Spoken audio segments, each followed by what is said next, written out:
प्यारे दोस्तों, कैसे हैं आप लोग। प्रभात ध्यान कोश की इस सीरीज में पीएसपी के डिजिटल प्लेटफॉर्म पर आप सभी का हार्दिक स्वागत एवं अभिनंदन है। प्रभात ध्यान कोश की इस डेली न्यूज़ एनालिसिस में आज हम शुरुआत करते हैं विश्व की करंट अफेयर्स से।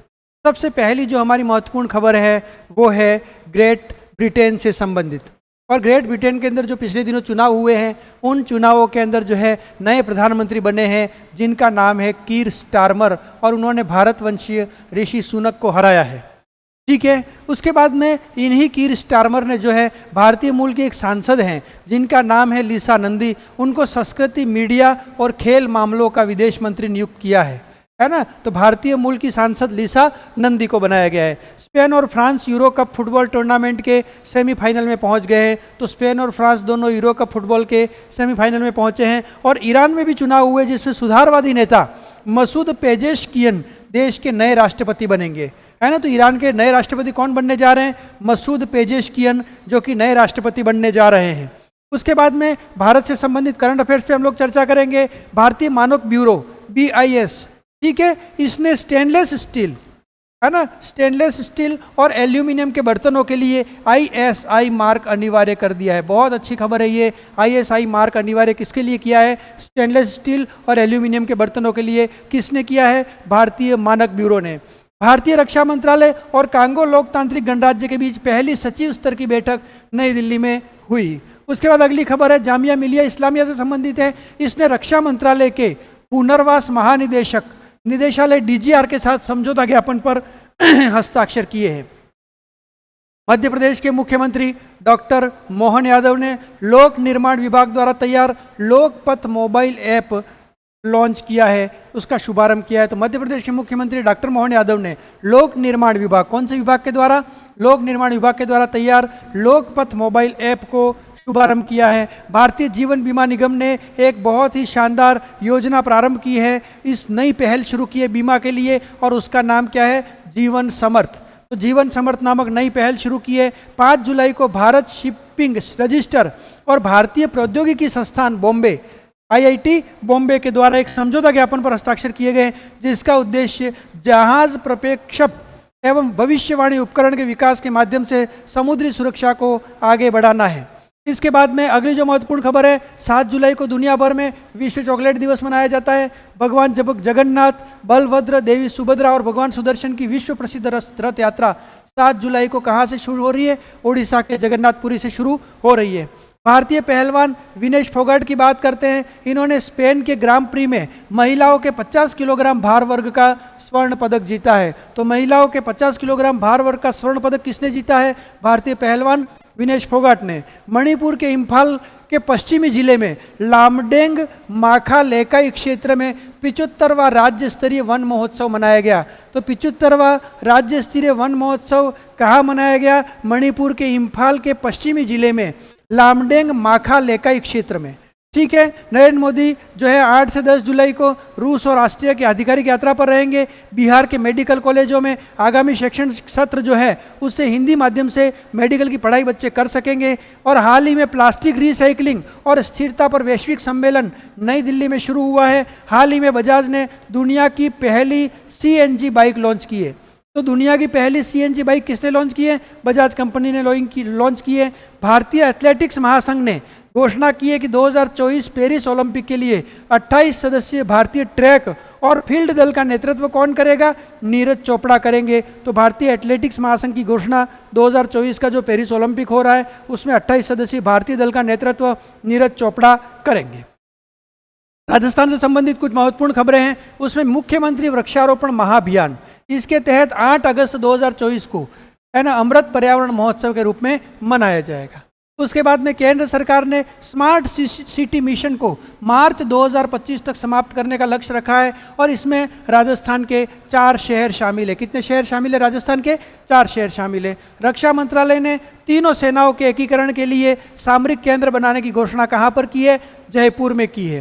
राजस्थान विधानसभा के नवाचार पोर्टल पोस्टर पर अब असम राज्य की विधानसभा द्वारा प्रयोग किया जाएगा। पंचकुला में आयोजित 63वीं राष्ट्रीय अंतर्राज्यीय सीनियर एथलेटिक्स चैंपियनशिप की स्पर्धा में संजय कुमार ने स्वर्ण पदक जीता और वो स्पर्धा कौन सी है? पैदल चाल है। राजस्थान के बीएसएफ सुरक्षा जवानों को राष्ट्रपति पुलिस पदक से सम्मानित किया गया है और वो जवान कौन कौन हैं? एक तो चंद्रपाल सिंह हैं और एक कौन है? हरिकेश मीणा है। उसके बाद में चीन में आयोजित एशियाई सैम्बो चैंपियनशिप में राजस्थान के एक खिलाड़ी हैं जिनका नाम क्या है? निकिता चौधरी को भारत का प्रतिनिधित्व करते हुए एक रजत तथा कांस्य पदक जीता है। उसके बाद में आज हम फिर बात कर रहे हैं ईरान के राष्ट्रपति चुनाव जो हुए उसमें मसूद पेजेश्कियन जो है उन्होंने जीत दर्ज की है। मसूद पेजेश्कियन है, ये 69 वर्षीय हृदय शल्य चिकित्सक हैं और इन्होंने जो है ये एक सुधारवादी नेता माने जाते हैं। कैसे नेता माने जाते हैं? ईरान में सुधारवादी नेता माने जाते हैं और वो अब ईरान के राष्ट्रपति बनने जा रहे हैं, मसूद पेजेश्कियन। ठीक है, और इस प्रकार से जो है वो पेजेश्कियन एक सुधारवादी व्यक्ति जो है वो आने वाले समय में ईरान के राष्ट्रपति चुनाव में इन्होंने जीत दर्ज की है।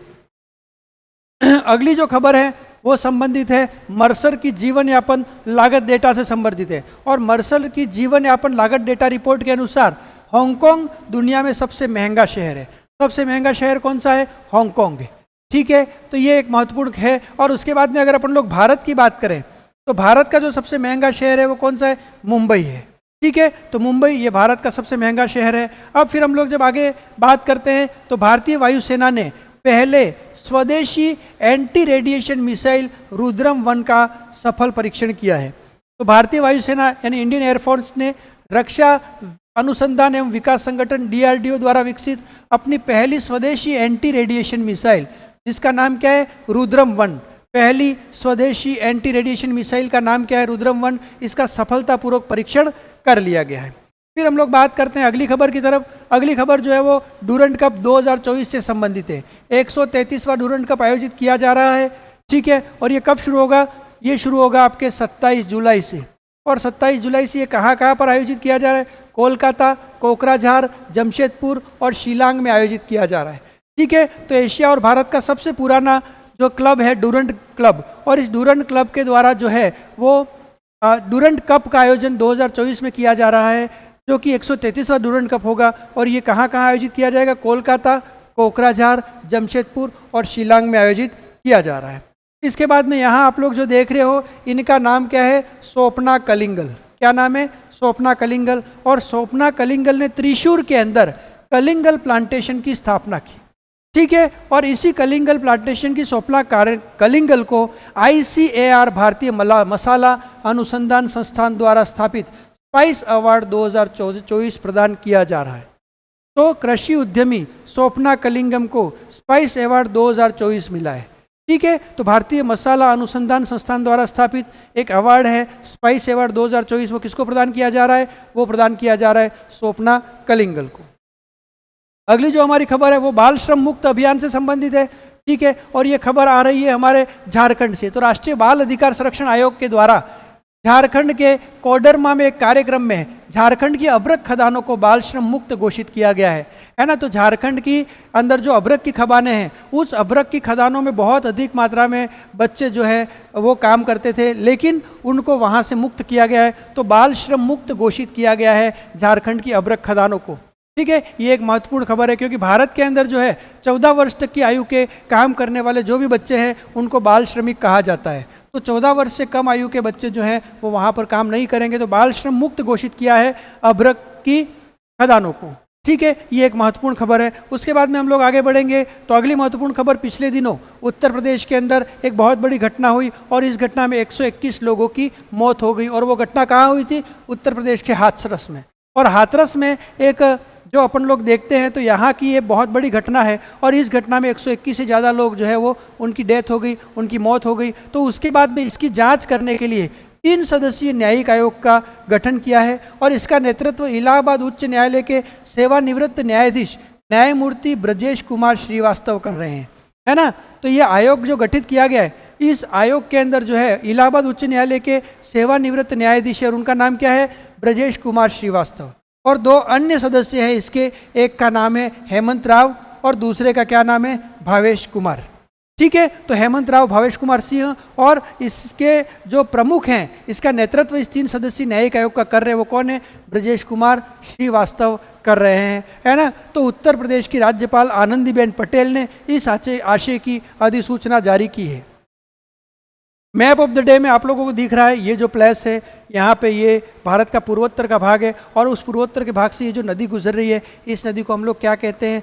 ब्रह्मपुत्र नदी कहते हैं, ठीक है। तो ये जो ब्रह्मपुत्र नदी से संबंधित आज कुछ महत्वपूर्ण खबरें हैं, जिसमें असम के काजीरंगा राष्ट्रीय उद्यान और टाइगर रिजर्व में एक अकेली मादा घड़ियाल ने ब्रह्मपुत्र नदी प्रणाली में इस प्रजाति के पुनरुद्धार की उम्मीद जगाई है।